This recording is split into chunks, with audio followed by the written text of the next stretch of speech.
ఉపన్యాస కార్యక్రమాలకు వెళదాం. ముందుగా వంగల వెంకటాచార్య స్వామి వారి ఉపన్యాసాన్ని శ్రవణం చేద్దాం.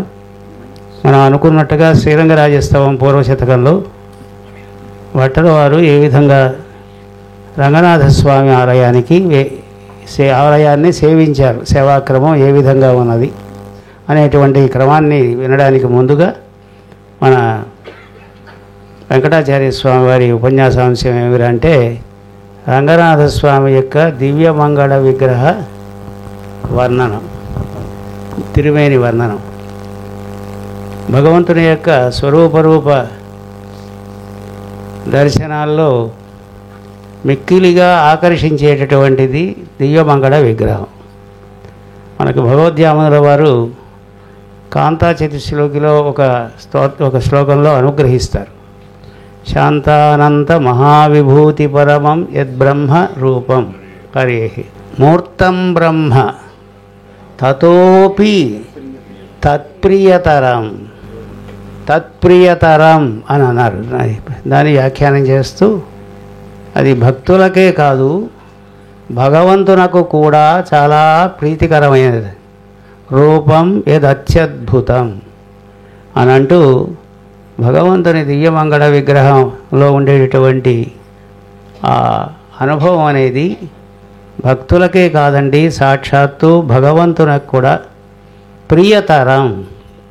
దేనికంటే అంటే రూపం కంటే కూడా స్వరూపం విషయంలో భగవంతునికి ఉండేటటువంటి ప్రీతి అతిశయించి ఉంటుంది అని యాముల వారు అనుగ్రహిస్తారు. దాన్ని సాక్షాత్తు తమ యొక్క శ్లోకాలతో భట్టరు వారు మన కంటి ముందు ప్రత్యక్షం చేస్తారు.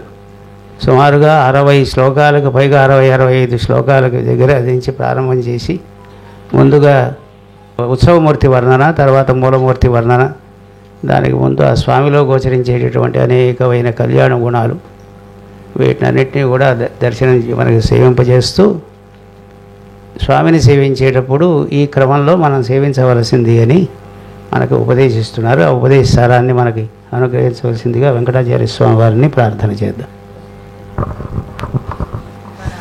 యో నిత్యమచ్యుతపదాంబుజయుగ్మరుక్మ వ్యామోహతః తదితరాణి తృణాయ మేనే అస్మద్గురోః భగవతోస్య దయైకసింధోః రామానుజస్య చరణౌ శరణం ప్రపద్యే. శ్రీపరాశరభట్టార్యః శ్రీరంగేశపురోహితః శ్రీవత్సాంకసుతః శ్రీమాన్ శ్రేయసే మేస్తు భూయసే. వేదికని అధ్యక్ష స్థానంలో వేయించేసి ఉన్నటువంటి బహు గ్రంథాలని మనకి అందించినటువంటి పెద్దలు, దాసుడికి అత్యంత ప్రీతిపాత్రులైనటువంటి సింగరాచార్య స్వామివారి తిరువడి తామరలో జగత్ ప్రసిద్ధులు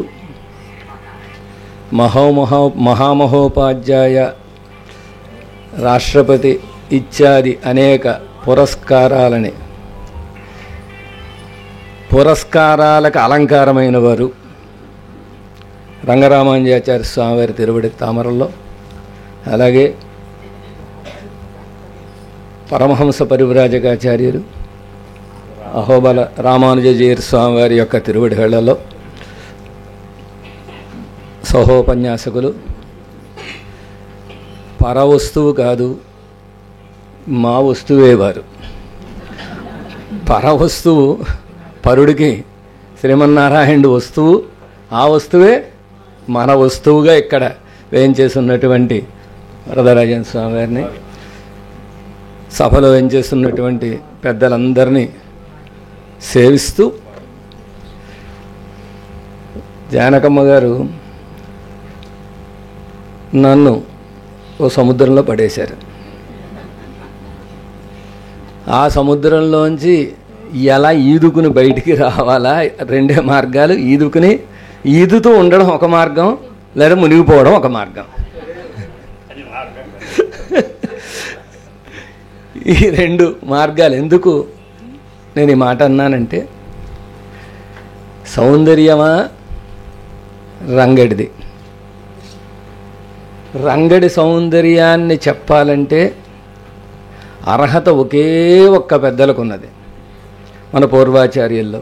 ఆళ్వార్లను కాసేపు పక్కన పెడదాం. వారు పరాశర భట్టారకుల వారు. సౌందర్యం రంగడి సౌందర్యం. శ్రీ సూక్తి పరాశర భట్టారకుల శ్రీ సూక్తి. ఇక ఈ విషయాన్ని చెప్పడానికి సామర్థ్యం కలిగిన వారెవరు అంటే ఓ అన్నంగరాచార్య స్వామివారు, ఓ వేళుక్కుడి స్వామివారు, ఇలాంటి పెద్దలందరూ ఏకముఖంగా ఒక వ్యక్తిగా అవతరిస్తే ఈ గ్రంథం యొక్క వైభవాన్ని చెప్పగలుగుతారు. లేదా పరాశర భట్టారకులే తిరిగి అవతరిస్తే మళ్ళీ గ్రంథం యొక్క వైభవాన్ని చెప్పగలుగుతారా అంటే అత్యద్భుతమైనటువంటి ఒకానొక గ్రంథం. దాంట్లో రంగడి సౌందర్యం అత్యాశ్చర్యకరం అన్నమాట. పరాశర భట్టారకుల వారికి రంగడి యొక్క సౌందర్యం అంటే, రంగడి అంటేనే ఉప్పొంగిపోతారు. ఇంకా రంగడి సౌందర్యం అంటే ఏమైపోతారో మన దానికి చెప్పడానికి ఎన్నముదిన కండకన్గళ్ మొత్తొండ్రిన కాణావే అని ఆళ్వార్లంటే ఈ రంగణ్ణి తప్ప ఇంకేది నేను చూడనని వీరన్నారు. రంగణ్ణి తప్ప ఎన్నముదినై నా అమృతమయమైనటువంటి రంగనాథుణ్ణి కండకన్గళ్ మొత్తొండ్రిన కాణావే, ఇంకో దాన్ని చూడమంటే అసలు ఇంకో ప్రశ్న ఎందుకు వచ్చింది మీకు? ఆళ్వారే ఇంకోటనే ప్రశ్న ఎందుకు వచ్చింది? రంగణ్ణి సేవిస్తే రెండో జ్ఞాపకం ఎందుకు రావాలి? అసలు ఇంకోటి జ్ఞాపకం వస్తుందా? రాదు కదా. మత్తొండ్రు అనే మాట రావడానికి అవకాశం లేకుండా రంగడి యొక్క వైభవాన్ని సేవించినటువంటి మహానుభావులు పరాశర భట్టారకులు. ఈ పరాశర భట్టారకులే అసలు రంగడి వైభవం చెప్పడానికి ఎవరు యోగ్యులు అంటే, ఎదిమే సహస్రవదనాది వైభవం నిజమర్పయేత్ సకిల రంగచంద్రమాహ. ఓ రంగనాథ, నీ వైభవాన్ని నువ్వే చెప్పించుకోవాలి. తన్నై తాన్ పాడి తెన్నావెన్నుమెన్నమ్మా అని తిరుమాలిరంజోలయానే అన్నారు కదా ఆళ్వార్లు. తన్నై తాన్ పాడి, నమ్మాళ్ళవార్లు ఏం చెప్పారు? తనను తాను పాడుకున్నాడు తప్ప, నమ్మాళ్ళవార్లు అనేటటువంటి ఒకానొక వ్యక్తి కేవలం ఉపకరణం తప్ప. ఈ మైక్ ఎలాగో నమ్మాళ్ళవార్లు అలాగా, పాడిందెవరు? పరమాత్మ. ప్రసారం చేసిందెవరు? నమ్మాళ్ళవారు. అలాగా ఓ రంగనాథ, నీ వైభవాన్ని నువ్వే చెప్పించుకోవాలి. నువ్వే చెప్పించుకోవాలంటే ఎలాగా నేను చెప్పగలను? ఎప్పుడు చెప్పగలను? ఎప్పుడు చెప్పగలనంటే, నువ్వు సహస్రవదనాది వైభవం నిజమర్పయేత్, సహస్రవదనుడైనటువంటి ఆదిశేషులు వారి యొక్క వైభవాన్ని నువ్వు గనక నాకు కటాక్షిస్తే, లేదా సహస్రవదనుడు అయినటువంటి నీ యొక్క శక్తిని నాకు గనక ఇస్తే, ఈ రెండూ ఇస్తే ఏమవుతుందో తెలుసా? స్తోత్రం పూర్తి చేస్తానని లేదు. స్తుతి శక్తి అభావ విభవేపిచ భాగిత. నీ వైభవాన్ని నువ్వే పాడుకోలేవన్నారు కదా. స్వారస్యం అది అక్కడ. నీ వైభవాన్ని నువ్వే పాడుకోలేవన్నారు కదా. తనకు తన్మై అరివరియాన్, తనకు కూడా తన యొక్క వైభవం తెలియదు పరమాత్మకి అన్నారు. అదేమిటండి, సర్వజ్ఞత్వం పోదా అంటే కూరత్తాళ్ళవారు అద్భుతంగా సమాధానం చెప్పారు. పోనే పోదండి, సర్వజ్ఞత్వం ఎందుకు పోతుందండి? లేనిదాన్ని లేదని చెబితే సర్వజ్ఞత్వమేగా. ఉన్నదాన్ని లేదని చెబితే సర్వజ్ఞత్వం పోతుంది కదా. కనుక సర్వేశ్వరుడి యొక్క వైభవానికి హద్దు లేదు కనుక, రంగడి వైభవానికి హద్దు లేదు కనుక, ఒకవేళ 1000 తలకాయలు నువ్వు నీ యొక్క 1000 తలకాయలు నాకిచ్చి, నీ యొక్క శక్తిని నాకిచ్చి, నీ యొక్క జ్ఞానాన్ని మழுంగాద జ్ఞానమే అన్నట్టుగా అలాంటి ఒకనొక జ్ఞానాన్ని కటాక్షించి నీ వైభవాన్ని నువ్వు చెప్పడం నువ్వు ప్రారంభిస్తే అప్పుడు నువ్వు నేను సమానమైపోతాం. ఎలా సమానమైపోతాం? నిన్ను నువ్వు పాడుకోలేవు, నిన్ను నేను పాడలేను. పాడలేకపోవడం అనే విషయంలో మన ఇద్దరం సమానం అయిపోతాం తప్ప ఏమాత్రము నీకేం గొప్పతనం లేదయ్యా అని చెప్పారు. స్వామి నీకు గొప్పతనం లేదు, నిన్ను పాడడంలో నాకు గొప్పతనం లేదు, మన ఇద్దరం అయినా పాడతాను. ఇంత గొప్పవాడైనటువంటి పరమాత్మ మీ యొక్క శ్లోకాలని మీ యొక్క పాటలని ఎందుకు స్వీకరిస్తాడండి అంటే ఆయన సర్వతంత్ర స్వతంత్రుడు గనక అని వారే సమాధానాన్ని అద్భుతమైన రీతిలో అనుగ్రహించారు. సంస్కృత ద్రావిడ సూక్తై భాంతం మదుక్తై మలినీకరోతి. పరమాత్మని స్తోత్రం చేసేవి వేదాలు. అందుకే చెబుతూ వేదశిరః, ఎక్కడెక్కడ పరమాత్మ ఉన్నాడండి, ఎక్కడెక్కడ ఉన్నాడు? వేదశిరః, వేద శిరస్సుల్లో ఉపనిషత్తుల్లో పరమాత్మ ఉన్నాడు అని వేదముల చేత కీర్తింపబడేటటువంటి పరమాత్మ ఎవరైతే ఉన్నాడో, పరాశరాది మహర్షుల చేత కీర్తింపబడేటటువంటి పరమాత్మ ఎవరైతే ఉన్నాడో, అలాంటి పరమాత్మ నా చేత స్తోత్రం ఎందుకు చేయించుకుంటాడు? ఈ శక్తి ఆయన ఇవ్వడం ఎందుకు? ఆ శక్తి ఆయన పాడించుకోవడం ఎందుకు? అంటే అది ఆయనకి ఇష్టం గనక. శ్రీరంగ కమ్ర కలభంక ఏవ స్నాత్వాపి ధూళి రసికన్నిషేద్ద. స్నానం చేసినటువంటి ఏనుగు ఏం చేస్తుంది? బురద గుంటలో ఉండే బురదని నెత్తికి పూసుకుంటుంది. ఎందుకు పూసుకుంటున్నావు ఏనుగు బురదని అంటే ఆ తొండంతో ఒక దెబ్బేసి మన్ని నేలకు ఉలుస్తుంది. అలాంటి సర్వతంత్ర స్వతంత్రుడు గనక నా చేత స్తోత్రం చేయించుకోవాలని పిల్లల చేత తన పేరు చెప్పించుకుని, తండ్రి ఎలా అయితే సత్యనారాయణ అన్నవాడిని నాన్న సత్యనారాయణ అను అంటే చచ్చినాడా అన్నాడు. వీడు చంటాడు, వాడికి తెలియదు, ఇంకా మాటలు రాలే పూర్తిగా. సత్యనారాయణ అంటే చచ్చినాడా అంటే భలే చూసారు ఎంత బాగా చెప్పాడు, ఎంత ముద్దుగా మాట్లాడుతున్నాడు అని ఆనందపడినట్టుగా నా యొక్క సూక్తులని శ్రవణం చేసి పరమానందభరితుడు అవ్వాలని నువ్వు సర్వతంత్ర స్వతంత్రుడు కనుక నా చేత ఈ స్తోత్రాన్ని చేయించుకుంటున్నావయ్యా అని చెప్పినటువంటి రంగడి యొక్క దివ్యమంగళ విగ్రహ సౌందర్యం ఏదైతే ఉందో ఆ సౌందర్యం చెప్పడం, దాన్ని చెప్పి పూర్తి చేయడం అనేటటువంటి ప్రశ్నే ఉండదు. ఆండాళమ్మవారు తిరుప్పావై ప్రారంభంలోనే ఒకనొక అద్భుతమైనటువంటి శ్రీ సూక్తిని కటాక్షించారు. నేరాడ పోదువీర్ పోదుమినో, అది మీది, నేరటయ్యర్ మీది, మాది కాదు. ఎంచేత నేరటయ్యర్ విలక్షణమైన ఆభరణాలు ధరించిన వారలారా. 7 విలక్షణ ఆభరణాలు పొద్దున్నే జానకమ్మ గారు తెలియజేశారు. శ్రీరంగరాయస్తవం, పూర్వ శతకం, ఉత్తర శతకం, శ్రీకోశాపేక్ష లేకుండా చదవగలగడం, అలా అనుసంధానం చేయడమే కాకుండా ఆ శ్లోకాలని నెంబర్లతో సహా చెప్పగలగడం, శ్లోకం యొక్క నెంబర్లు చెప్పడమే కాకుండా ఏదో ఒక పదాన్ని గనక చెబితే రూపసంహనకం అన్న అనుకోండి, ఆ శ్లోకాన్ని చెప్పడం, ఇంకా ఎక్కడెక్కడ ఈ రూపం గురించి వచ్చింది, రూపం అనే శబ్దం వచ్చిందో ఆ శ్లోకాలన్నీ చెప్పడం, ఇలా 6 రకాలుగా లేదా 8 రకాలుగా దాంట్లో కృషి చేసిన వారు విలక్షణమైన ఆభరణాలు కలిగిన వాళ్ళు అవుతారు కదా. కనుక విలక్షణమైన ఆభరణాలు కలిగిన వారలారా, జానకమ్మ గోష్ఠిలో ఉండేటటువంటి సభ్యులారా, జానకమ్మ గారి గోష్ఠిలో ఉండే సభ్యులారా, నేరాడ పోదువీర్ పోదుమినో. మీకు స్నానం చేయాలనేటటువంటి ఒకనొక ఆసక్తి ఉందా? మునగాలని ఆసక్తి ఉందా? ముంచుతాను రండి అన్నారు ఆండాళం వారు. ఎక్కడ ముంచుతారు? ఆభరణాలతోటే వచ్చేయాలి. ఎక్కడైనా తీర్థం ఆడడానికి వెళ్ళేటప్పుడు, స్నానం చేయడానికి వెళ్ళేటప్పుడు ఏం చేస్తారు? ఈ ఆభరణాలన్నీ తీసి పక్కన పెట్టి స్నానానికి అనుకూలమైనటువంటి వస్త్రాన్ని ధరించి కదా వెళతారు. కానీ ఇక్కడ దియ్యక్కల్లా విలక్షణమైన ఆభరణాలతోటే రావాలి. ఏమిటి ఆ స్నానం ఏమిటండి అంటే కార్మేని శంకణ్ కదిర్ మదియుంపోల్ మోహత్తాన్ నారాయణనే. ఎవరిని సేవించాలి? ఎక్కడ స్నానం చేయాలి? ఏ సరస్సులో స్నానం చేయాలి అంటే నారాయణనే. నారాయణుడు అంటే ఎవరండి? శ్రీరంగనాథుడే. రంగనాథుడు నారాయణుడా కదా?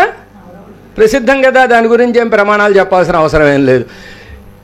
ఈయనే నారాయణుడు అంటే ఎలా తెలుస్తోందండి? కార్మేని సేవించారా? నీలమేఘ శ్యామమైనటువంటి నీలమేఘ నిభం అన్నారు కదా, అలాంటి నీలమేఘ శ్యామమైనటువంటి తిరుమేని. శంకణ్ ఎర్రటి నేత్రాలు, కస్తూరి కలితోర్ధ్వపుండ్రతిలకం కర్ణాంతలోలేక్షణం.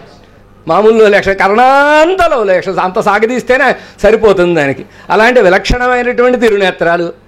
శంగణ్ తిరుముఖ మండలం కదిరు మదియుంపోల్ ముహత్తాన్. ఎవరైనా రంగనాథుడినే ఆండాళమ్మ వారు చెప్పింది. రంగనాథుడు అనేటటువంటి ఒకానొక సరస్సులో మునగడానికి మీరందరూ సిద్ధంగా ఉన్నారా? రండి మునుగుదామని చెప్పి పరాశర భట్టారకుల వారు ఆ అమ్మవారు చెప్పినటువంటి ఆ అమ్మ చూపించిన సరస్సు. అక్కడ ఊరికే స్నానమాడడానికి వస్తారా, నీరాడడానికి వస్తారా, విలక్షణ ఆభరణాలు కలిగిన వారా అని చెప్పింది తప్ప ఆ సరస్సు ఏమిటో వాచ్యంగా చెప్పలే. ఈ కార్మే అంతా కూడా ఆ సరస్సు స్వరూపమే వాచ్యంగా చెప్పలే. కానీ ఆ లోటుని తీరుస్తూ ఒకటికి మూడుగా ముమ్మారు అంటారు కదా, పాట పాడేటప్పుడు చివరి ముమ్మారు, మూడోసారి అనగానే ముమ్మారు అనగానే పూర్తి అయిపోతుంది. అలాగ ఒక అద్భుతమైనటువంటి 3 శ్లోకాలతో పొద్దున్న లక్ష్మీనారాయణాచార్య స్వామి వారు కూడా ఈ శ్లోకాలను ఎత్తుకున్నారు. 3 శ్లోకాలతోటి అద్భుతమైనటువంటి రీతిలో శ్రీరంగనాథుడనే ఒకానొక సరస్సు, శ్రీరంగనాథుడనేటటువంటి ఒకానొక సరస్సు. ఈ సరస్సుకు పేరేమిటో తెలుసా మీకు? శ్రీరంగరాజమిష పద్మసరహ. శ్రీరంగనాథుడు అనేటటువంటి ఒకానొక పద్మాలతో కూడినటువంటి ఒకానొక సరస్సు ఉన్నదండి. ఈ సరస్సును మీరు సేవించండి. మాయక్కూత్త అనేటటువంటి దేశంలో నమ్మాళ్ళు వాళ్ళు వాస తడంబోల్ వరువానే అని. విచిత్రం ఏమిటో తెలుసా అండి? ఈ పాసురంలో ఉండి విచిత్రం ఏమిటంటే మాయక్కూత్త వామనా అని చెప్పి మాయక్కూత్తు చెప్పారు ముందు. అంటే ఆశ్చర్యకరమైనటువంటి కుంభనృత్యం చేసేవాడు అని చెప్పారు. వాసెత్తడంపోల్ వరువానై అన్నారు. ఈ వాసెత్తడం ఉంది చూచారా, కమల వాసెత్తడం. ఎర్రతామరలు నిండి ఉన్నటువంటి తటాకము నాట్యమాడుతూ కళ్ళ ముందుకొస్తే ఎలా ఉంటుందో అలా ఉంటారట నంబిరమాడు. వాసెత్తడంబోల్ వరువానై ఒక ఎర్రతామరల సరస్సు వలె ముందుకు వచ్చాడండి. ఎప్పుడైనా శ్రీరంగంలో సేవించాల్సింది ఏమిటండి? నంబెరుమాళ్ళ ఉత్సవం. మూలవర్ని సేవించినా సేవించకపోయినా నష్టమేం లేదు. ఉత్సవరుల యొక్క ఉత్సవాన్ని ఖచ్చితంగా సేవించాలి. భగవద్ విషయంలో ఒక చోట ఒక అద్భుతమైన శ్రీ సూక్తిని నంబిళ్ళయ్య గారు కటాక్షిస్తారు. శ్రీరంగ క్షేత్రంలో అధ్యయనోత్సవాలు కానీ లేకపోతే బ్రహ్మోత్సవాలు కానీ ఉత్సవాలలో రంగనాథుడి యొక్క తిరువీధి ఉత్సవం ఏదైతే ఉందో, పురప్పాడు ఏదైతే ఉందో, ఆ పురప్పాడు గనక సేవించకపోతే వాళ్ళు ఏమనుకుంటారంటేట ఎడుమిచ్చం కర్పూరం కిడక్కుమో అని వెతుకుతారట. ఎడుమిచ్చం కర్పూరం కిడక్కుమో అంటే పచ్చకర్పూరము నిమ్మకాయ దొరుకుతుందా అంటే పచ్చకర్పూరం నిమ్మకాయ కలిపితే ఏమవుతుంది? విషం అవుతుంది. దీన్ని సేవించిన బతుకు వ్యర్థం. నేను ఇంకా ఇక్కడ ఉండడం అనవసరం అని ప్రాణాన్ని తీసుకోవడానికైనా వెనుకాడనటువంటి ఒకానొక సౌందర్యం వాసెత్తడంపోల్ వరువానే. తామరలు ఉండేటటువంటి నాట్యమాడేటటువంటి ఒకానొక తటాకం. వరుంపుయల్ వన్ననారై అని ఆళ్వార్లు అంటారు. వరుంపుయల్ వన్ననారై అంటే ఎలాంటి వాడంటే వరుషుక వలాహకం అంటారు కదా. మేఘం వర్షిస్తూ ఉండే మేఘం మన పైన గొడుగులాగా వస్తోంది అనుకోండి, ఎలా ఉంటుంది? పెరుమాళ్ళు అలా ఉంటారు. అలాంటి ఒక అద్భుతమైనటువంటి సౌందర్యం శ్రీరంగనాథుల్లో ఉన్నది అని చెప్పి ఉత్ఫుల్ల పంకజ తటాకమివోపయాని శ్రీరంగరాజమహ దక్షిణ సవ్యసీమ్నోహ లక్ష్మీం విహారరసికాం ఇవ రాజహంసీం ఛాయామివ అభ్యుదయినీం అవనీంచ తస్యాహ. ఉత్ఫుల్ల పంకజ తటాకం. ఈ తటాకం ఎలాంటిదండి అంటే ఎర్రతామరలు బాగా వికసించి ఫుల్లం కాదు ఉత్ఫుల్లం బాగా వికసించి, ఆ వికసించడం కూడా బాగా కాడ పైకి ఉండడం చేత పైకొచ్చి మరీ వికసించాయి. పైకొచ్చి మరీ వికసించడం చేత ఎత్తి పట్టుకుంటే ఆ తామర యొక్క సౌందర్యం ఎలా అయితే కనపడుతుంటో అలాంటి అద్భుతమైనటువంటి తామరలు వికసించినటువంటి ఒకానొక తటాకంలా ఉన్నారు రంగనాథుడు. ఏమండి తటాకం అంటే కలువలు ఉండాలి. సరే కలువలు ఉన్నాయని చెప్పారు. ఏమిటండి కలువలు? చందామరక్కణ్ కయ్యం కాలం అడియం అవయే, కయ్యం కాలం అవయే.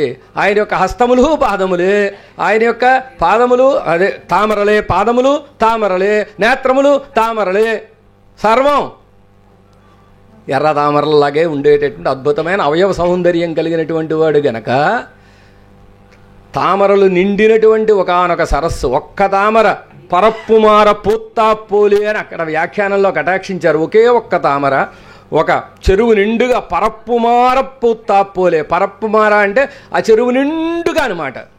ఆ చెరువు అంతటికి ఒక్క తామర సరిపోయేటట్టుగా, ఇంకేమీ ఖాళీ లేకుండా పూస్తే ఎలా ఉంటుందో అలాంటి సౌందర్యం అని చెప్పినా అలా కాదు. ఒక్క తామర ఉంటే పెద్దగా అందంగా ఉండదు, అనేక తామరలు ఉంటే చాలా అందంగా ఉంటుంది. అలాంటి బాగా వికసించినటువంటి దివ్యావయవములు అనేటటువంటి తామరలతో నిండి ఉండేటటువంటి ఒకానొక సరస్సు. ఈ సరస్సును నిస్సందేహంగా మీరు సమీపించవచ్చు.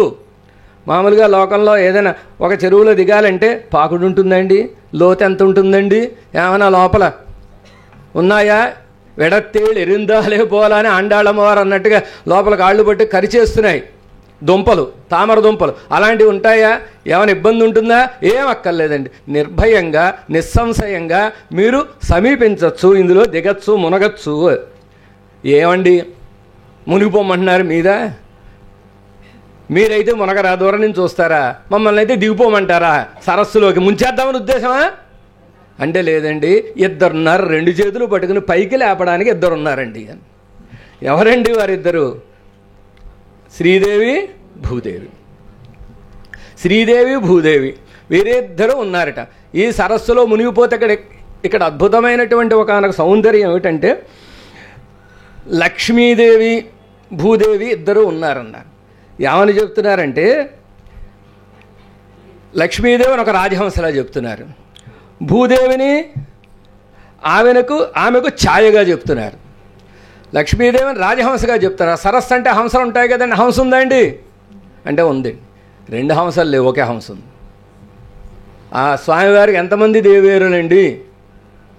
16,000 దేవిమారు పార్తిరుప్ప అని ఆండాళమ్మవారు చెప్పినట్టుగా 16,000 మంది దేవేరులు కదండి. ఇంకో 8 మంది అష్టమహిషులు కలుపుకోండి, 16,008 మంది కదండి. ఆండాళమ్మను కలుపుకోండి, నీలాదేవిని కలుపుకోండి, సరే భూదేవి శ్రీదేవిని పట్టుకోండి, పక్కన పెట్టండి. ఇంతమందితో ఉండేటటువంటి పరమాత్మ మరి ఇంతమంది ఉంటే ఎక్కడెక్కడ వాళ్ళకి ప్లేస్ ఎక్కడదండి బాబు? నలుగురు ఉంటేనే ఇల్లు సరిపోవట్లేదండి, ఎంతమంది ఉంటే అలాగానికి? అంటే వీళ్ళందరూ ఎవరంటే అమ్మవారికి ఛాయ లాంటి వాళ్ళు అన్నారు. అమ్మ ప్రధానమైన పట్టమహిషి, మిగిలినటువంటి వాళ్ళు స్తనబాహు దృష్టిభిరువా అని శ్రీగుణరత్న కోశంలో కటాక్షించినట్టుగా ఉన్నారు. అలాంటి ఒక అద్భుతమైనటువంటి ఒక సరస్సు, ఓ రాజహంస ఉన్నది. ఆ రాజహంస యొక్క నీడ బాగా స్వచ్ఛంగా ఉంది సరస్సు అని చెప్పడానికి అన్నమాట. నీడ కనపడుతోంది, ఇంకే పదార్థాలు కనపడకుండా. అలాంటి స్వచ్ఛమైనటువంటి సరస్సు అయినటువంటి శ్రీరంగనాథుడు అనేటటువంటి ఒకనొక సరస్సులో మునగండి మీరందరూ.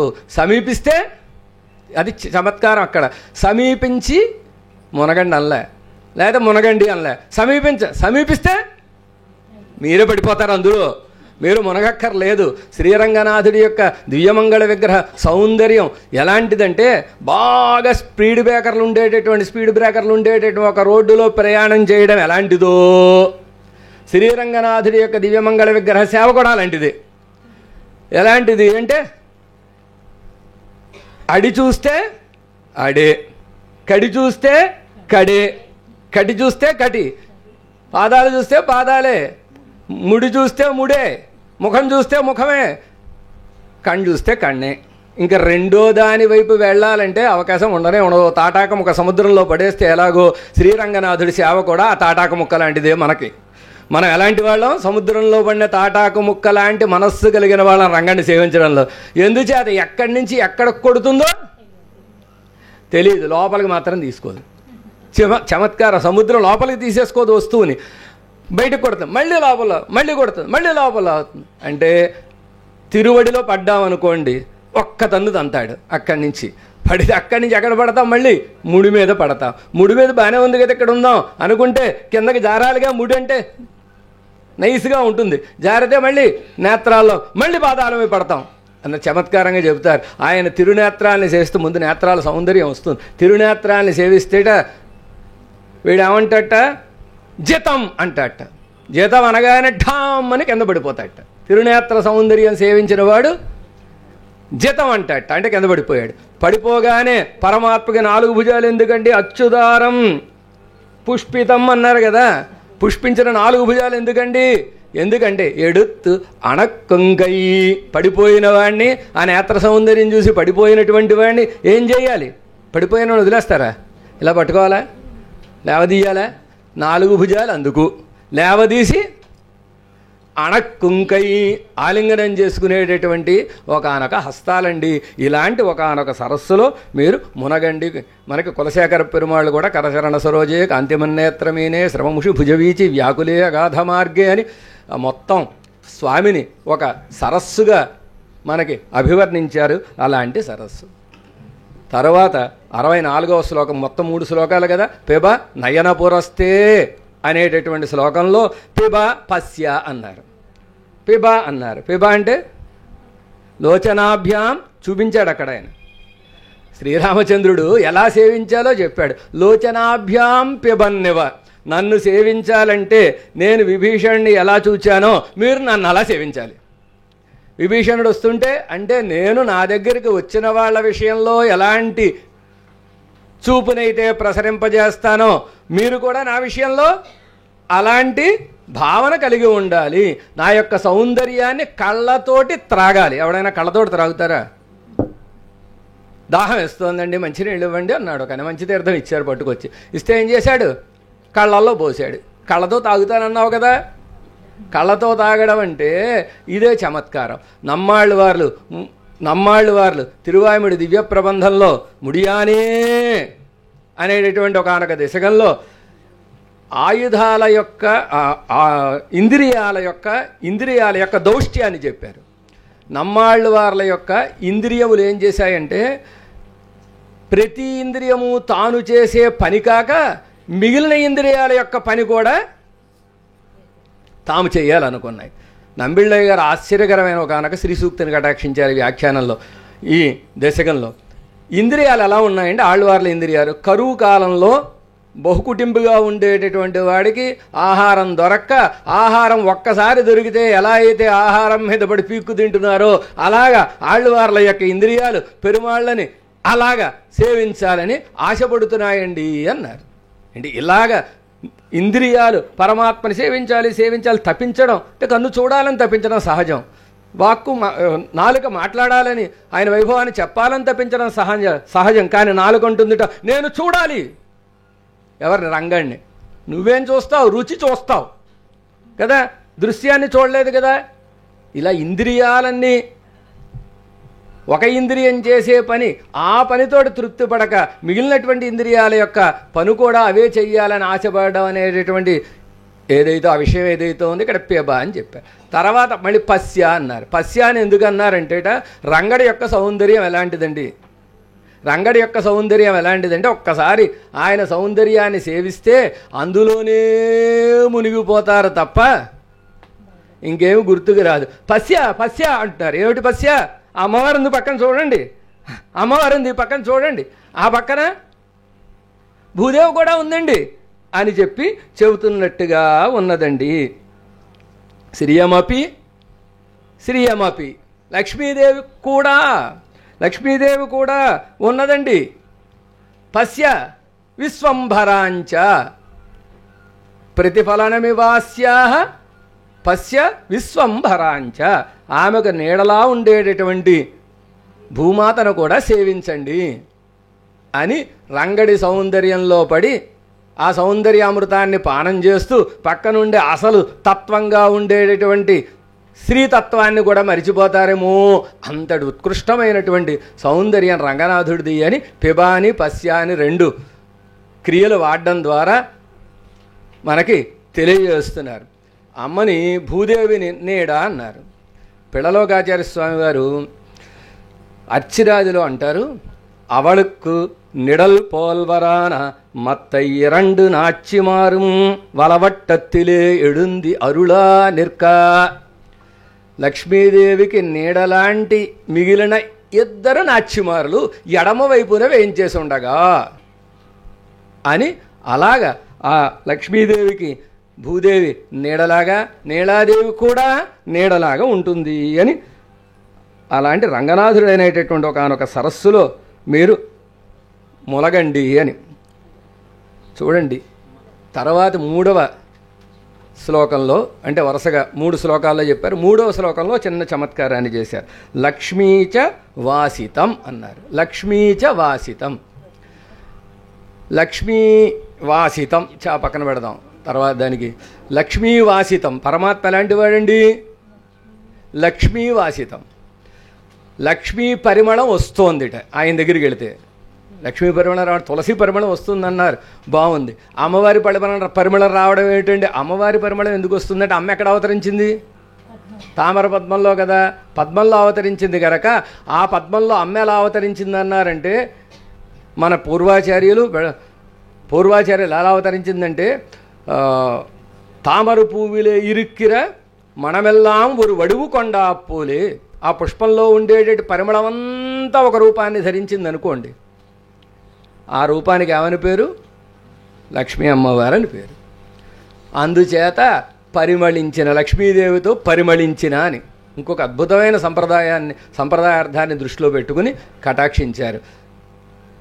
పుష్పత్తయం మణత్తయం బోలే ప్రభయం ప్రభావానయం బోలే. వీరిద్దరి అనుబంధం ఎలాంటిది?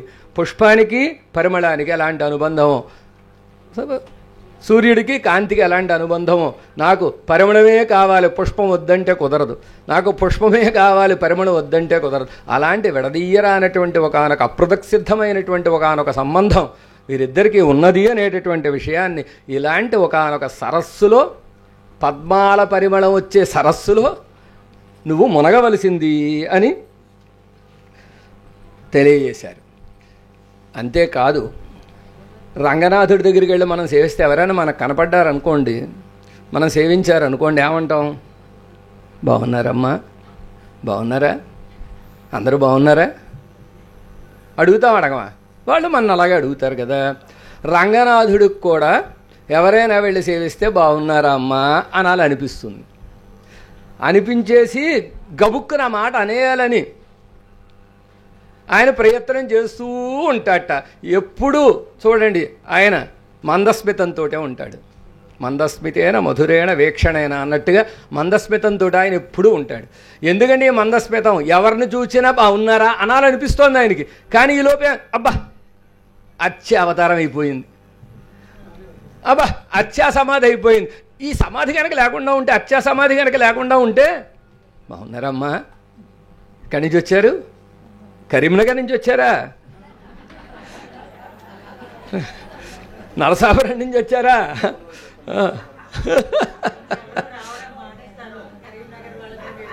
అంటలేదు, ఊరికి ఉదాహరణగా చెప్పాను. నరసాపురం అని కూడా చెప్పానులే. మా రంగరామాంజాచార్య స్వామి వారి యొక్క తిరువుడి సంబంధం కలిగిన వారా మీరు? ఇలా పలకరించాలని ఆ పరమాత్మ గుండి ఆ పలకరించలేకపోతున్నానే, కొన్నిసార్లు మాట్లాడడం కుదరదు. మనం కూడా చూస్తూ ఉంటాం. అంటూ ఉంటారు. అంటే ఏమిటి? మాట్లాడగండి అంటూ ఉంటారు. మాట్లాడు, ఇవేమిటి మాట్లాడడం? ఇది ఒక రకంగా మాట్లాడడమే. అది నోరు తెరిచి ప్రత్యక్షంగా మాట్లాడడం. ఇది అవయవ సన్నివేశముల ద్వారా మాట్లాడడం. శ్రీరంగనాథుడు అలాగా అవయవాలని అలా చాచి ఆ అవయవముల ద్వారా బాగున్నారా చూడండి. ఎవరో వస్తే ఎలా అడుగుతాం? మనమైనా బాగున్నారా అని చెయ్యిలా పెట్టి అడుగుతాం. నేను బాగున్నారా అని అడగం కదా. బాగున్నారా? అభయహస్తం ఏం చెబుతోంది? బాగున్నారా, వచ్చారా, జాగ్రత్తగా ప్రయాణం సాగిందా? అవన్నీ ఆయన అభయహస్తం ద్వారా చూపిస్తున్నట్ట. సంభాషమాణమివ సర్వవశంవదేన మందస్మితేన మధురేణ చ వీక్షణేన దివ్యాస్త్రపుష్పిత చతుర్భుజం అచ్యుదారం రంగాస్పదం మమ శుభాశ్రయం ఆశ్రయాణి. ఎవరండి? ఈ రంగనాథుడు. సంభాషమాణమివ మాట్లాడాలనుకునేటటువంటి వాడు మాట్లాడడానికి సిద్ధపడుతూ ఉండగా ఆ తెరిచి తెలియనటువంటి విరియన మొగ్గల వలె ఉండేటటువంటి అధరాలు. అందుకే మన పెద్దలు అంటారు, సోదివాయి తిరంది ఉన్ తామర కన్గళాల్ నోక్కాయ్ ఉన్ సోదివాయి తిరంది. నీ యొక్క ప్రకాశవంతమైన అధరాలు తెరిచి పలకవయ్యా, అధరాలు తెరిచి అన్నారు నమ్మాళ్ళు వారు. అందుకే పలకవయ్యా, అర్చావతారం గనక పలకవయ్యా. ఉన్ సోదివాయి తిరంది ఉన్ తామర కన్గళాల్ నోక్కాయ్. అంతే. ఉన్ సోదివాయి తిరంది తామర కన్గళాల్ నోక్కాయ్. నీ ఎర్రటి అధరాన్ని తెరవాలి, నీ యొక్క చల్లటి తామరల వంటి నేత్రాలతోటి కటాక్షించాలి అని ఆ విధంగా ఆశ్చర్యకరమైనటువంటి రీతిలో రంగనాథుడు మనతోటి మాట్లాడతాడట. ఇలాగ మాట్లాడడమే కాదు, మూలవర్ల విషయంలో కూడా ఇది మనకి చూపించారు. మూలవర్లు కూడా శ్రీరంగనాథుడు వెంచేసి ఉన్నప్పుడు ఆయన చాలా ఆశ్చర్యకరమైనటువంటి ఒకనొక సన్నివేశంలో వెంచేసి ఉంటాడండి. భవార్తానాం భక్తామృత సరసి మార్గం దిశదివ స్వయం వక్త్రేణేదం వరదమితి సందర్శితమివ కరాంభోజం పంకేరుహ వనరుషా పాటలమివ శ్రేయామి శ్రీరంగేశయితు ఉపధానీకృతమహం. పరమాత్మ రంగడు ఎలా ఏం చేస్తున్నాడు? ఒక హస్తాన్ని శిరస్సు కింద పెట్టుకున్నాడు, ఒక హస్తాన్ని చాచి ఉన్నాడు, ఒక హస్తాన్ని ఇలా శిరస్సు కింద పెట్టుకున్నాడంటే మనం పెడితే ఎలా పెడతాం అంటే ఇలా పెడతాం కదా. ఇలా పెట్టుకుంటే ఇలా పెట్టాడు ఆయన. అసలు ఈ సన్నివేశం ఎంత కష్టమో చూడండి. నాకు రంగనాథుడి యొక్క ఈ రెండు హస్తాల సన్నివేశాన్ని సేవించినప్పుడు నాకు ఒకటి గుర్తుకొస్తూ ఉంటుంది. ఏమిటంటే చూడండి, ఎక్కడికైనా మనం వెళ్ళామనుకోండి, బాణం గుర్తు వేసి ఆ బాణం గుర్తు మధ్యలో సద్గ్రంథ అధ్యయన గోష్ఠికి మార్గము ఇలా బాణం గుర్తు వేశారనుకోండి, ఈ రెండు హస్తాలు బాణం గుర్తుల్లో కనపడతాయి నాకు. పరాశర భట్టారకుల వారు అదే చెబుతున్నారు. ఏమని? భవార్తానాం, సంసారంలో బాగా మునిగిపోయి సంసారంలో ఈ సంసారాన్ని వదిలిపెట్టాలి అనేటువంటి ఒక ఆర్తిని పొంది ఎండిపోయినటువంటి వాళ్ళు ఎవరైతే ఉంటారో అలాంటి వాళ్ళు గిట వక్త్రామృత సరసి మార్గం దిశదివా. ఈ బాణం గుర్తు మీద ఏముంది? ఎవరా సంసారంలో మీరు దాహం బాగా ఉందా, ఆర్తిగా ఉన్నారా? మీకు అమృత సరస్సును చూపిస్తాను రండి, అమృత సరస్సును చూపిస్తాను రండి అని ఈ బాణం గుర్తు ఎలా చూపిస్తోందిట. స్వయం వక్త్రేణేదం వరదమితి సందర్శితమివ. ఇక ఆయన తిరుముఖ మండలంలో ఉండేటటువంటి అధరాలు ఏం చెబుతున్నాయట? ఈ హస్తం ఉంది చూచావు, ఈ హస్తం ఇలా దిండి కింద ఉపయోగపడుతుంది అనుకోకు, ఎలా కావాలంటే అలా ఇది ఉపయోగపడుతుంది, ఇది వరదం వరదం వరదం అని చెబుతున్నట్టుగా ఉందిట ఆ తిరుముఖ మండలం. ఇక రెండవ హస్తం ఇలా చాచుని చూచారా, అది వేరే శ్లోకంలో కటాక్షించారు. ఈ హస్తం చాచింది చూచారా, ఇదేం చెబుతోంది? ఇగో ఈ పాదద్వంద్వములే నీకు శరణము, ఈ పాదద్వంద్వములే నీకు శరణము అని. ఇంకొక సంప్రదాయ అర్థం ఏమిటంటే శేషిపక్కల్ శేషభూతన్ ఇழிయం తొరై. శేష విషయంలో శేషభూతుడు దిగవలసిన రేవేమిటండి? పాదారవింద. ఈ పాదారు రెండు రేవులు ఉన్నాయి ఇక్కడ, ఒక రేవు కాదు. ఏమి క్యూకి ఏమీ అవకాశం లేదు, హాయిగా అందరూ వచ్చి ప్రశాంతంగా స్నానం చేయడానికి వీలుగా అని రెండు రేవులు ఉన్నాయని ఆ హస్తాన్ని చాచి ఆ జానువు దాకా చాచి ఆ పాదాలని దర్శింపజేస్తున్నాడండి. ఇలాగ పరమాత్మ రంగడు మాట్లాడా మీతోటి? రేపు వెళ్ళి సేవించండి, మాట్లాడిన మాటలన్నీ మళ్ళీ వచ్చి జానకమ్మ గారికి చెప్పండి, నేను ఉండను గనక.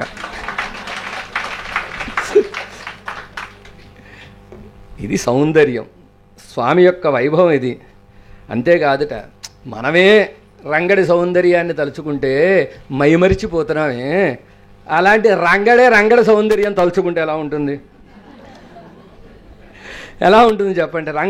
రంగడి యొక్క సౌందర్యాన్ని తలుచుకుంటే ఎలా ఉంటుంది? దాన్ని పరాశర భట్టారకుల వారు అత్యద్భుతమైనటువంటి శ్లోకాల నెంబర్లు మీకు చెప్పక్కర్లేదు కనుక, అగ్రే తార్క్ష్యేణ పశ్చాత్ అహిపతిశయనేన ఆత్మనా పార్శ్వయోశ్చ శ్రీభూమిభ్యాం అతృప్త్య నయనచులకనై సేవ్యమాన అమృతౌఘం. అసలు ఏం ఆశ్చర్యకరమైనటువంటి శ్లోకం, ఏం ఆశ్చర్యకరమైన రీతిలో సౌందర్యాన్ని వర్ణించారో అత్యద్భుతం అన్నమాట. రంగనాథుడికి మన ఇప్పుడే శ్రీరంగంలో వెళ్ళగానే దర్శనం అయ్యేటటువంటి వారు గరుడాళ్వార్లకి పరాశర భట్టారకుల వారు ఒక పేరు పెట్టారు శ్రీరంగరాజస్తవంలో, మణిముకురం. గరుడాళ్వారు కాదు ఆయన ఎవరు? మణిముకురం. ఈ మణిముకురం ఏం చేస్తుందండి అన్నారు. స్వగుణ మహిమదరిసి మోదతే రంగశాయి. స్వగుణ మహిమదరిసి. ఎక్కడైనా అద్దంలో చూచుకుంటే అద్దంలో ఏం కనపడుతుంది? రూపం కనపడుతుంది తప్ప స్వభావం కనపడదు. ఇది మనం చేసుకున్న అదృష్టం. అద్దం గనక స్వభావాన్ని చూపిస్తే ఇలా 2 కొమ్ములు 2 కూరలు కనపడాలి మనకి. అలా కనపడకుండా కేవలం అద్దం రూపాన్ని మాత్రమే చూపిస్తుంది. కానీ ఈ అద్దం ఉంది చూచారా, గరుడాళ్వారు అనేటటువంటి అద్దం ఎలాంటిది? మణిముకురం, చుట్టూ మళ్ళతో కట్టారట ఫ్రేము. బాగా రంగరాజు కదా ఆయన ఆస్థానంలో పొద్దున్న సేవించాం విద్వాంసుల్ని. అలాగా రంగరాజు కనుక ఈ మణిముకురంలో ఆయన గుణములు కనపడతాయిట, ఆయన మహిమ కనపడుతుందిట, స్వరూపరూప గుణ విభూతులు ఈయనలో కనపడతాయి. అందుకు రంగనాథుడు ఏం చేశాడంటే, నంబెరుమాళ్ళు ఎంత ఉంటారండి? ఎంత ఉంటారు? మా ఆదికేశవ పెరుమాళ్ ఉత్సవాలు అంత ఉంటారు. రంగనాథుడు మాత్రం ఇంతే చిన్నగా ఉంటారు. ఇంత చిన్నగా ఉండే స్వామిట అద్దాన్ని మాత్రం అంత పెద్దది ఏర్పాటు చేసుకున్నాడు. ఎవరైనా చూడండి, డ్రెస్సింగ్ టేబుల్స్ అని ఉంటాయా? లేకపోతే కొనుక్కుంటారు. డ్రెస్సింగ్ టేబుల్ మనిషి 3 అడుగులున్నా డ్రెస్సింగ్ టేబుల్ మాత్రం 6 అడుగులు ఉండాలి. శ్రీ రంగనాథుడు నంబెరుమాళ్ తన యొక్క సౌందర్యాన్ని తాను సేవించుకోవాలి అనుకోగానే ఆయనకేమిట్లోటు వెంటనే గరుడాళ్వారు అనేటటువంటి ఒక పెద్ద అద్దాన్ని ఏర్పాటు చేసుకున్నాడు. అద్దాన్ని ఏర్పాటు చేసుకుని అద్దంలో తన యొక్క సౌందర్యాన్ని సేవిస్తూ ఆయన ఆనందపడిపోతున్నాడు. ఎంత అందంగా ఉన్నానో. ఇక్కడ ఉంటుందిట అందం అంతా. కపోలాలు అంటారు. ఈ కపోలాల్లో ఉంటుందిట అందం అంతా. అందుకే ఆడవాళ్ళందరూ ఇక్కడ అవి ఎర్రగా కనపడడానికి ఆయనకు అలా అక్కర్లా సహజంగానే ఎర్రగా ఉంటాయట. ఒక కల్పలత గనక పిల్లలోకాచార్య స్వామి వర్ణిస్తారు సౌందర్యాన్ని.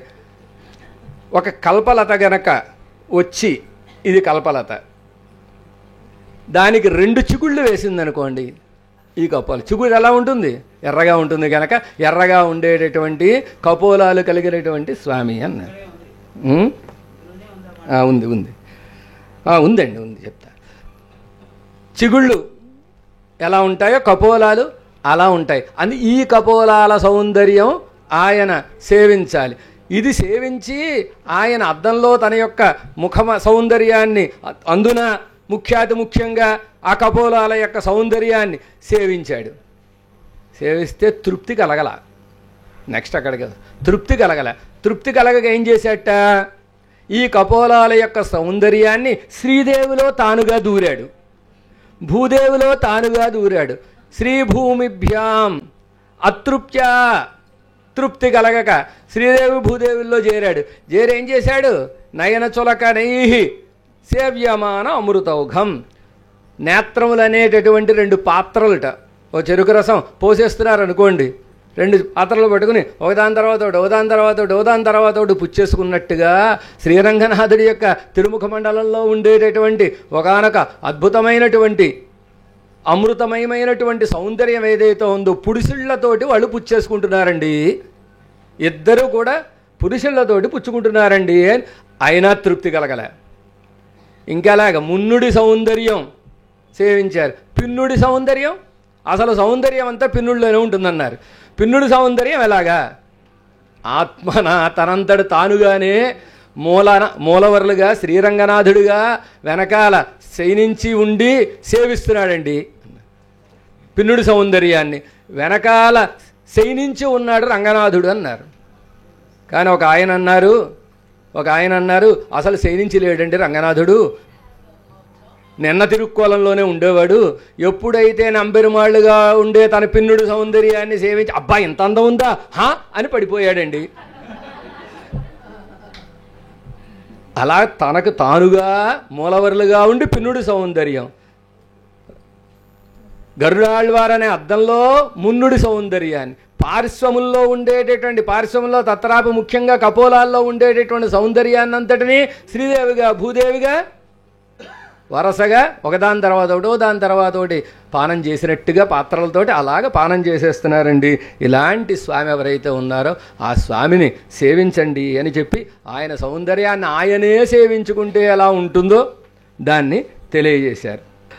ఇక கையாலடுவருட பள்ளுகொள்ளும் கருமணையை கோமலத்தை కండుకొండు ఎన్ కన్నినహై ఎన్నుహలో కణిక్కునాళే. నా యొక్క నేత్రాలు ఎప్పుడు ఆనందంతో ఉబ్బి తబ్బిబ్బైపోతాయి.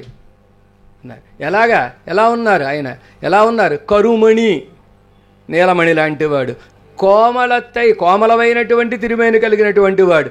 ఎలా ఉన్నాడు అంటే కావేరి కెరటములనేటటువంటి హస్తములతోటి ఇద్దరు పిరాట్టిమార్లు పాద సంవహనం చేస్తున్నారు అనుకోండి. శ్రీదేవి భూదేవి చేస్తున్నారు పాద సంవహనం. తృప్తి కలగలేదట. తృప్తి కలక ఇంకో దేవేరిని తెచ్చుకున్నారు. ఎవరండి? కావేరి అనేటటువంటి కావేరి తన కెరటాలనేటటువంటి కరములతోటి, వీళ్ళకి రెండే కరాలు, కావేరి కెరటాలు అనేకమైనటువంటి కెరటములు అనేటటువంటి కర్మలతోటి ఆయన్ని సేవిస్తూ ఉంటే, పాద సంవహనం చేస్తూ ఉంటే పళ్ళిగొళ్ళుం కరుమణి, నిద్రపోతున్న నీలమాణిక్యంలా ఉన్నారండి అని చెప్పినట్టుగా అద్భుతమైనటువంటి ఆయన యొక్క శయనకాలితమైనటువంటి సౌందర్యం. స్వపన విధాన దీప్ర మణిమాలి సుధామ రుచి మృదిమ సుగంధి భోగ సుఖసాయిత రంగధనం. ఒకటే అని చెప్పారు కదా, విడగొట్టకూడదు, కోపం వస్తుంది. మళ్ళీ శాస్త్రజ్ఞులకు కోపం వస్తుంది విడగొడితే. ఒక పెద్ద ఊపు ఊపేశారన్నారు. ఒక్క ఊపు ఊపారు. ఎలాంటిదండి అంటే స్వపన విధాన దీప్ర మణిమాలి సుధామ రుచి మృదిమ సుగంధి భోగ సుఖసాయిత రంగధనం. ధనాన్ని ఎక్కడ తెచ్చారండి? ఎప్పుడైనా పరసు తీశారనుకోండి, పరసు పెడితే ఎక్కడ పెట్టావు పరసు? ఉయ్యాల్లో పెట్టాను, ఉయ్యాల్లో పెట్టానన్నట్టుగా ఆ ధనాన్ని, రంగధనాన్ని ఒక ఉయ్యాల్లో జాగ్రత్తగా నిక్షిప్తం చేశారు. ఏమిటండి ఆ ఉయ్యాల అంటే? ఆదిశేషులు వారు అనేటటువంటి ఒకనొక అద్భుతమైనటువంటి ఒకనొక ఉయ్యాలండి అన్నారు. ఆయన ఆదిశేషులు వారి ఒళ్ళో పెరుమాళ్ళు ఉన్నారని చెప్పడంలో ఏమిటి స్వారస్యం? అందరికీ తెలుసున్న విషయమే కదా. ఆదిశేషులు వారే ఆయనకి నివాస శయ్యాసన పాదుక అంశుక వర్ష అన్నారు కదా. అలాగే ఆయనే సర్వస్వం అన్నారు కదా. అలాంటి సర్వస్వమైనటువంటి ఆదిశేషులు వారు ఆయనకి శయ్యగా ఉన్నారని ప్రత్యేకంగా బొట్టెట్టి చెప్పాలా? రంగనాథుడు అనగానే మనకి సేవ అయ్యేదే ముందు ఆదిశేషులు వారి ఊళ్ళో ఉన్న స్వామి కదా. ఎందుకు ఆదిశేషుల వారి ఊళ్ళో ఉన్న స్వామిని చెబుతారంటే, పిళ్ళలోకాచార్య స్వామి వారు ఒక చోట చాలా అద్భుతమైనటువంటి రీతిలో పరమాత్మ యొక్క వైభవాన్ని వర్ణిస్తారు. వర్ణించినప్పుడు ఆయన ఆదిశేషుల వారి ఊళ్ళో ఉన్నారండి. ఆదిశేషుల వారి ఊళ్ళో ఉండడం అంటే ఎలాగంటే ఆదిశేషుల వారు పరమాత్మని తన తిరుమేనికి ఒరుసుకునేటట్టుగా, తగిలేటట్టుగా శయనించి ఉంటే ఆయనకి కలిగిన ఆనందం ఏదైతే ఉందో ఈ ఆనందం బయటికి వెళ్ళాలి. పిళ్ళలోకాచార్య స్వామి ఒక ప్రశ్న వేసుకున్నారు. ఆదిశేషుల వారికి 1000 పడగలు ఎందుకండి? 5, 9 ఏదో లెక్క ఉంటుందిగా, 11, 16 అలా ఉండొచ్చుగా, 32. కానీ ఈయనకి 1000 ఎందుకండి? 1000 ఎందుకు అన్నారంటే, పరమాత్మని ఒళ్ళో పెట్టుకుని ప్రతినిత్యము ఆ పరమాత్మని, ప్రతినిత్యం కాదు అనుక్షణము ఆ పరమాత్మని సేవిస్తూ ఉండడం చేత ఆయనకు కలిగిన ఆనందం ఒకటి, సేవ వల్ల కలిగిన ఆనందం ఒకటి. రెండవది ఆయన పెరుమాళ్ళ యొక్క పెరుమాళ్ళ తిరుమేని ఆయన ఒడిలో అమర ఉండడం చేత కలిగిన స్పర్శ వల్ల కలిగిన సుఖం, ఆనందం ఒకటి. పిల్లల్ని ఇలా ముట్టుకున్నాం అనుకోండి, ఎంత ఆనందంగా ఉంటుంది. పరమాత్మను ముట్టుకుంటే మనకు అవకాశం లేదు కదా. అర్చక స్వాములు తప్ప మనకు లేదు అవకాశం. ఆ పెరుమాళ్ళు ఒళ్ళో శయనించి ఉండడం చేత కలిగినటువంటి ఆనందం ఏదైతే ఉందో ఈ ఆనందంతో ఆదిశేషుల వారు ఎలా అయిపోతారంటేట, గాలి కుట్టిన బుడగలా అయిపోతారట. ఏమైపోతుంది? తిరుమేని బాగా పెద్దదైపోతుంది. మరి ఆనందం బయటికి పోవాలిగా. ఆనందం బయటికి పోవాలంటే ఓ చెరువు నిండా నీరు నిండిపోయింది అనుకోండి, ఓ తూము పెడితే ఆ నీరు పోవడానికి 5 గంటలు పడుతుంది.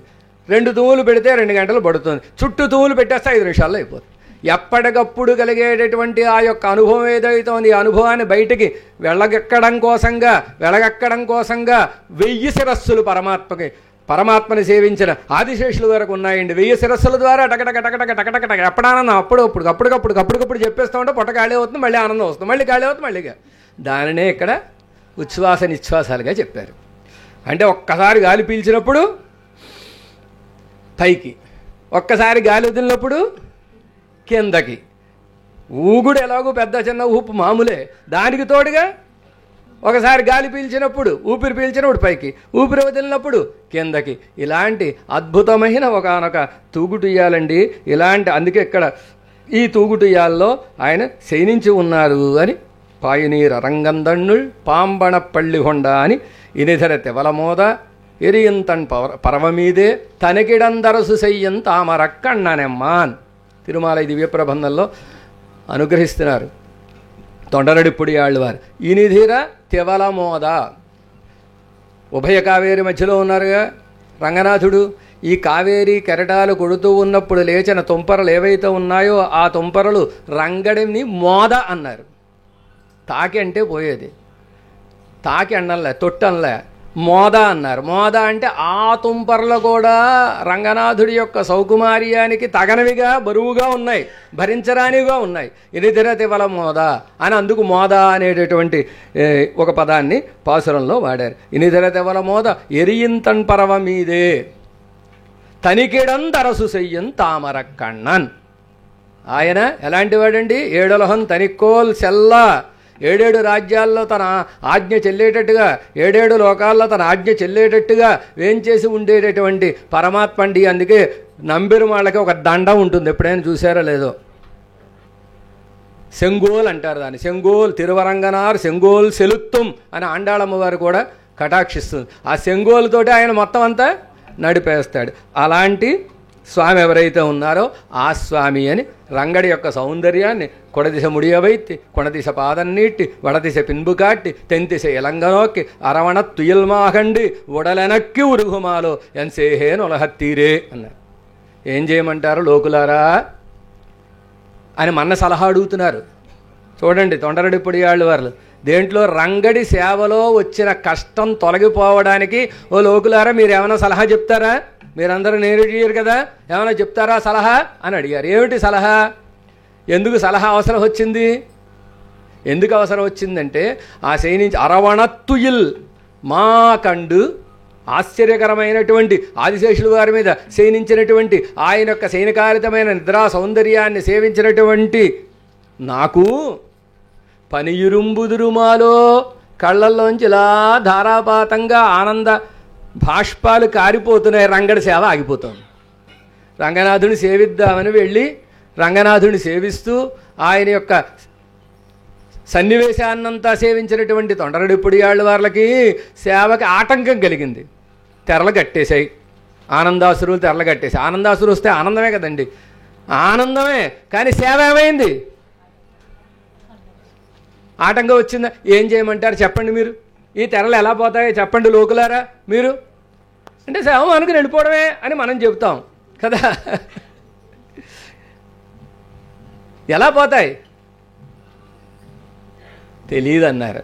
వారికి తెలియదు, మనకి తెలియదు. ఆయనే ఆనందాశ్రువులు కలగకుండా తనని సేవించేట ఆదిశేషుల వారి భాగ్యాన్ని ఒకదాన్ని ముందే చెప్పారు, అది ప్రసాదిస్తేనే ఈ సేవ పూర్తవుతుంది అని. అంటే అద్భుతమైనటువంటి ఒకనొక సౌందర్యం రంగనాథుడికి ఉంటుందండి అని.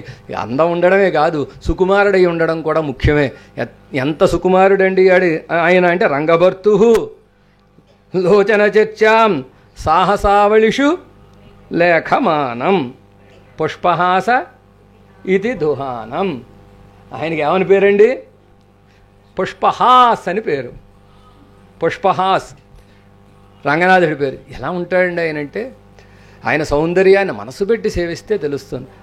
ఒకానొక పుష్పం వికసిస్తూ వికసిస్తూ వికసిస్తూ వికసిస్తూ ఉండగా ఉండేటటువంటి సౌందర్యం ఎలా ఉంటుందో అలా ఉంటుంది. ఇలా సేవించడం కుదురుతుందా?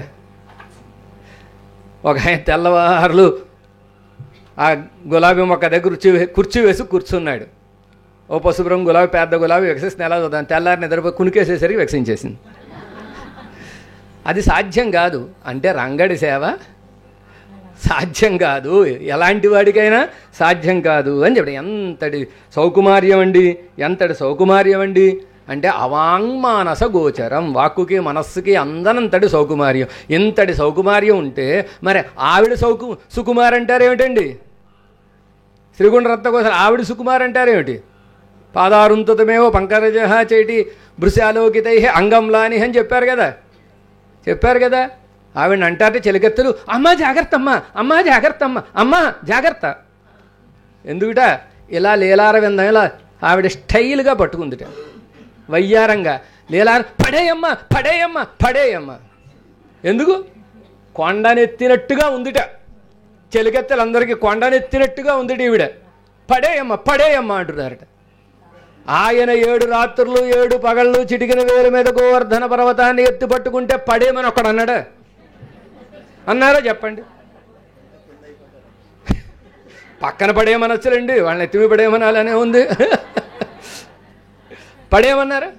ఒక్కరే దింపయ్యా, చేయని ఎప్పుడేదమ్మా దింపయ్యా, పోనీ 7 రోజులు అయిన తర్వాత దింపమన్నా భలే ఉంది గోడుగా దాని కింద కూర్చుందాం అనుకున్నారు. కానీ అమ్మలు ఎలా అరవిందం పట్టుకుంటే మాత్రం వదిలేయమ్మా వదిలేయమ్మా పడేయమ్మా అన్నారు. ఇది అమ్మ యొక్క సౌకుమార్యం అన్నారు.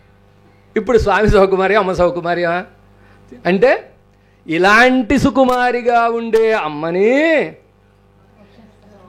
తన వక్షస్థలంలో ధరించి ఉన్నాడంటే ఈయన ఎంత సుకుమారుడో చూడండి. ఆవిడకి పంకజరజస్సు పాదారుంతుదం. అంటే అలాగా పల్లేరుకాయ ముళ్ళ వల్లే నిరింజిక్కాయ అంటారు అరవంలో. ఆ పల్లేరుకాయ ముళ్ళ వల్ల గుచ్చుకుంటోంది పంకజరజస్సు. అంటే తామరలో ఉండి పుప్పుడి వచ్చి ఈయన వక్షస్థలంలో కూర్చొని హాయిగా తిరుగుతాం. లక్ష్మీ చరణ లాక్షాంగ సాక్షి. ఆవిడ పారాణి గుర్తులు పడ్డాయంటే హాయిగా తిరుగుతోందనేగా అర్థం. అక్కడ మాత్రం కూర్చోలేక పరిగెత్తుకుంటూ వచ్చి ఈయన వక్షస్థలంలో అంతకంటే సుకుమారం. అందుకే ఏమంటే అహలు హిల్లేన్ ఇరయం, అహలు హిల్లేన్ ఇరయం, అహలు హిల్లేన్ ఇరయం. క్షణకాలం కూడా వదిలి ఉండలేనయ్యా, మళ్ళీ పుష్పానికి వెళ్ళిపోమంటే నా వల్ల కాదయ్యా, ఇక్కడే ఉంటానయ్యా, ఇక్కడే. ఇది సౌకుమార్యం, రంగనాథుడి యొక్క సౌకుమార్యం. అంతకంటే గొప్ప సౌకుమార్యం అని ఆయన యొక్క సౌకుమార్యాన్ని, ఇంకా తిరునేత్ర సౌందర్యం అయిపోయింది, ఆపేస్తాను. అందుకే ఉంది అని చెప్తాను అట్లా. తిరునేత్ర సౌందర్యం అసలు ఆశ్చర్యకరం అన్నమాట. ఇంత అద్భుతంగా నేత్ర సౌందర్యాన్ని కొరతాళ్వాను పంచస్తవాల్లో నేత్ర సౌందర్యాన్ని వర్ణించారు. కానీ ఇంత ఆశ్చర్యకరంగా 100వ శ్లోకం చూడండి, చాలా అందంగా ఉంటుంది. శ్లోకం చెప్పను, భావం మాత్రమే 2 మాటల్లో చెబుతాను. 100వ శ్లోకం చూడండి. విచిత్రం ఏమిటంటే 100 కదా, 100 ఒకటి పక్కన ఎన్ని ఉన్నాయి? రంగనాథుడికి ఎన్ని తిరునేత్రాలు? 2 తిరునేత్రాలు. దాని మీద 2ఏనా, ఈయనకి 2ఏనా, ఆయనకి 2ఏనా అని కళ్ళు మొత్తం ఒళ్ళంతా అయిపోవాలనుకున్నాయండి అని చెప్పారు కదా. ప్రథమం శ్రవసి సమాస్తృనీతి అని అన్నారు కదా. అలాంటి 2 ఎలా ఉన్నాయి ఈ 2 తిరునేత్రాలు? 100లో ఉండే 2 సున్నాలన్నమాట. ఎలా ఉన్నాయి అంటే బాగా గుర్తుంటుందని చెప్పడానికి అలా చెప్తున్నా. ఎలా ఉన్నాయి అంటేట, ఇంకొక పిల్లరతోటి ఒక బొట్టిలా పడింది అనుకోండి, ధబేలు దూకేస్తాయట. ఎవరి మీద? మన మీద. మనం ఏం చేయాలి? ఒక బొట్టు పడేలా చెయ్యాలి. కరుణ అనేటటువంటి ఒకానొక నేరము నిండుగా కలిగినటువంటి 2 నదుల వలె ఉన్నాయండి. ఈ 2 నదులు ఎప్పుడు భక్తులు వస్తారా, వచ్చి ఆర్తితోటి స్వామి అంటే ఓ బొట్టు పడినట్లు లెక్క అనగానే మన మీదకి దూకేస్తాయి. నేత్రములంటే ఏమిటంటే కరుణా ప్రసార ద్వారములు అన్నారు. మన మీద కరుణ ఎలా ప్రసరింపజేస్తాడు స్వామి? ఆ తిరునేత్రముల ద్వారా ప్రసరింపజేస్తాడని. అలాంటి ఆశ్చర్యకరమైనటువంటి తిరునేత్రాలు. ఇక పాదాలు, ఆ పాదాలకి దాసోహం సమర్పిద్దాం. 3 కారణాలతో ఆయన పాదాలు ఎర్రగా ఉంటాయని, 3 కారణాలతో ఆయన తిరునేత్రాలు ఎర్రగా ఉంటాయని పిడలోకాచార్య స్వామి వారు కటాక్షించారు. 3 కారణాలతోటి స్వామి నేత్రములు ఎర్రగా ఉంటాయి. ఎందుకు ఎర్రకరయవా ఈ పుడపరంది మిళుంది ఎవ్వరియోడి నీండ అప్పెరియవాయ కన్గళ్, అప్పెరియవాయ కన్గళ్ అన్నారు. ఇప్పెరియవాయ కన్గళ్ కాదు, అప్పెరియవాయ కన్గళ్ అంటే సేవిస్తే తలకాయలు తిప్పేసుకుని అయ్యి బాబు నేను సేవించలేను బాబోయ్ నా వల్ల కాదు, ఏడయ్య రావీణ్ణు ఎణక్కూత్తుంగల్ ఇవి అమాయికి రాలేని ఆడవాళ్ళ ప్రాణాలు తీయడానికి 2 మృత్యువులు కళ్ళగా పెట్టుకున్నావా స్వామి అన్నారు నమ్మాళ్ళు వాళ్ళు. ఎందుకు ఎర్రగా ఉన్నాయి? చేతనర్పక్కల్ వాత్సల్యాతిశయత్తాலும் ఉభయ విభూతి ఐశ్వర్యత్తాலும் సెయ్యాళాన పిరాటి ఎప్పోదుం ఒక్క కటాక్షిక్కయ్యాలు మూడు కారణాలతో తిరునేత్రాలు ఎర్రగా ఉంటాయట. ఎంచేత వాత్సల్య చేతనర్పక్కల్ వాత్సల్యాతిశయత్తాలం, మన యందు ఉండే వాత్సల్యం అతిశయించేసి ప్రేమ రాగం కదా, రాగానికి కవిలోక సంప్రదాయం నిరంకుశులు కదా కవులు, వారు ఏం చెబుతారంటే ఎర్రగా ఉంటుందని చెబుతారు. అంచేత ఎర్రగా అయిపోయింది ఆ ప్రేమ కారణంగా. ఒకటి ఎర్రగా. 2 ఉభయ విభూతి ఐశ్వర్యత్తాలు. ఉభయ విభూతి ఐశ్వర్యం ఉంది అంటే డబ్బులు ఎక్కువ ఉంటే కళ్ళు ఎర్రగా ఉంటాయండి అంటే ఉంటాయండి. వ్యాపారం చేసిన రాత్రి 12 దాకా బస్తాలు పెట్టేశారనుకోండి, అవన్నీ తీసి లెక్కెట్టుకోవాలా, బీరువాల్లో సర్దుకోవాలా, మిషన్లు పెట్టి లెక్కెట్టినా తెల్లారిపోతుంది, నిద్ర ఉండదు. నిద్ర ఉండకపోతే కళ్ళు ఎలా ఉంటాయి? ఎర్రగా ఉంటాయి కదా. ఇప్పుడు కాచుకుంటూ ఉండాలి. ఉభయ విభూతి ఐశ్వర్యం. 3వ కారణం ఏం చెప్పారు? సెయ్యాళాన పిరాటి ఎప్పోదుం ఒక్క కటాక్షిక్కయ్యాలు. అమ్మవారు వక్షస్థలంలో ఉంటే వీళ్ళిద్దరికి ఒకటే కార్యక్రమం. ఆవిడ ఆయన చూడడం, ఆయన ఆవిడ చూడడం. ఈవిడ ఎర్రగా ఉంటుంది కనుక ఎప్పుడు ఈవిడ చూస్తూ ఉండడం చేత ఈవిడ తిరుమేనిలో ఉండే ఎర్రదనం కళ్ళల్లో ఊరిందన్నారు. తిరుమేనిలో ఈ 3 పాదాలు ఎందుకు ఎర్రగా ఉన్నాయండి అంటే దేవతలు దాసోహాలు చేస్తున్నప్పుడు ఆ కిరీటాలకు ఉండే కాంతి మందారు బృందారక మౌళిమాల అని యుంజాన చేత మహర్షుల యొక్క హృదయాల్లో ఉండడం చేత వాళ్ళ హృదయంలో ఉండే రాగం అంటుకోవడం చేత ఎర్రగా ఉన్నాయని శ్రీమత్ పరాంకుశ మునీంద్ర మనోనివాసాత్ తజ్జానురాగ రసమజ్జన మంజసాప్య అజ్జాపి అనారత తదుత్థిత రాగయోగం అని చెప్పినట్టుగా ఎప్పటికీ ఆ ఎర్రగా ఎందుకు ఉన్నాయండి? ఇప్పటికీ ఆ నమ్మాళ్ళు వాళ్ళ ప్రేమ ఎప్పటికీ ఎవరు ఫ్రెష్, ఎప్పటికీ పోదు. అందుకే ఎర్రగా ఉన్నాయండి. అది 2వ కారణం, యోగుల హృదయంలో ఉండడం చేత. కమలాకరేభ్య సంక్రాంత, అమ్మవారు ఇలా ముట్టుకుంటే ఎర్రగా ఉండేటటువంటి ఆ ఎర్రదనం పాదాలకు అంటిందండి, అందుకే ఎర్రగా ఉన్నాయి. అలాంటి తిరుమేని కలిగినటువంటి రంగడి యొక్క వైభవాన్ని చెప్పమండం నిజంగా నాకు ఒక రకంగా ఇబ్బందే, ఒక రకంగా పరమానందం. ఈ ఆనందాన్ని అనుభవించే ఒకనొక అవకాశాన్ని నాకు ఇచ్చినటువంటి సభా నిర్వాహకులు ఎవరైతే ఉంటారో, ముఖ్యంగా పెద్దలు అధ్యక్షులు ఎవరైతే ఉన్నారో, సభాధ్యక్షులు సింగరాచార్య స్వామివారి తిరువడిహళ్లలో అనేక దాసోహాలు సమర్పిస్తూ ఏదైనా 4 మంచి మాటలుంటే ఆచార్య కటాక్షం వల్ల వచ్చినవి, ఏవైనా దురుక్తులు గనక ఉంటే నావి అవి అని విన్నపం చేస్తూ జై రామానుజ.